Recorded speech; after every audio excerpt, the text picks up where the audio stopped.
sem povabim tukaj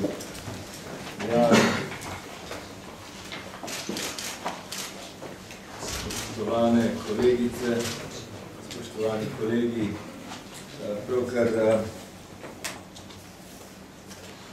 smo končali pogovore prijatelji iz sosedne Italije, novo izvoljenimi predstavniki italijanske države, seveda hkrati tudi slovenske manjšine. Poleg mene je senatorka Tamara Blažina, poleg naju so tu še deželni svetnik Igor Gabrovec in njegov soimenjak Igor Kocijančič, dva predstavnika Slovencev v deželi. Gospa Blažina je nova senatorka.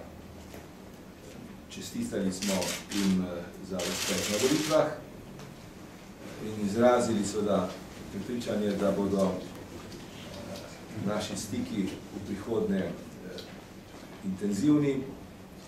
Pričakujemo, da se odnosi med Italijo in Slovenijo, med deželo in Slovenijo ne bodo spremenili na slabše, ampak upajmo tudi na boljše.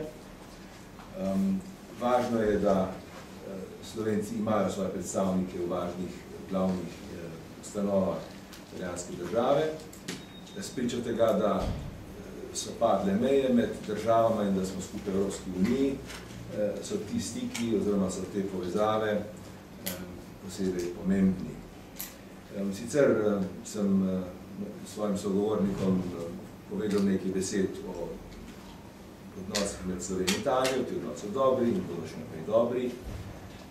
V bistvu so tako dobri kot še nikoli v preteklosti. Jaz sem povedal svojim sogovornikom, da ne samo, da Slovenija ima ustavno obveznost do slovenske manjšine, kjerkoli še živi, v Italiji je Slovencev veliko, ampak je to tudi volja vseh slovenskih vlad, vedno bila in jaz si predstavljam vedno bo, da so odnosi dobri, da so Slovenci v Italiji v dobrem položaju, da so uspešni.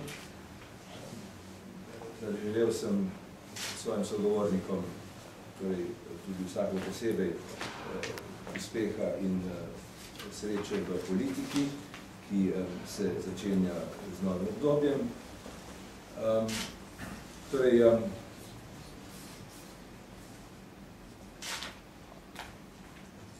jaz sem včeraj tudi govoril s enim od funkcionarjev naprej Italija, Forza Italija, bivšim komisarjem Frankom Fratinjem, ki je, kot je znano, morda prihodnji zunanji minister Italije, predviden za zunanjega ministra Italije. On mi je to svoje pričakovanje in moje pričakovanje na nek način potrdil. Če sklepam po tem pogovoru, moram reči, da bodo odnosi med nami še naprej zelo dobri in da se seveda lahko tudi manjšina nadeja podpore in dobrega sodelovanja v prihodnje.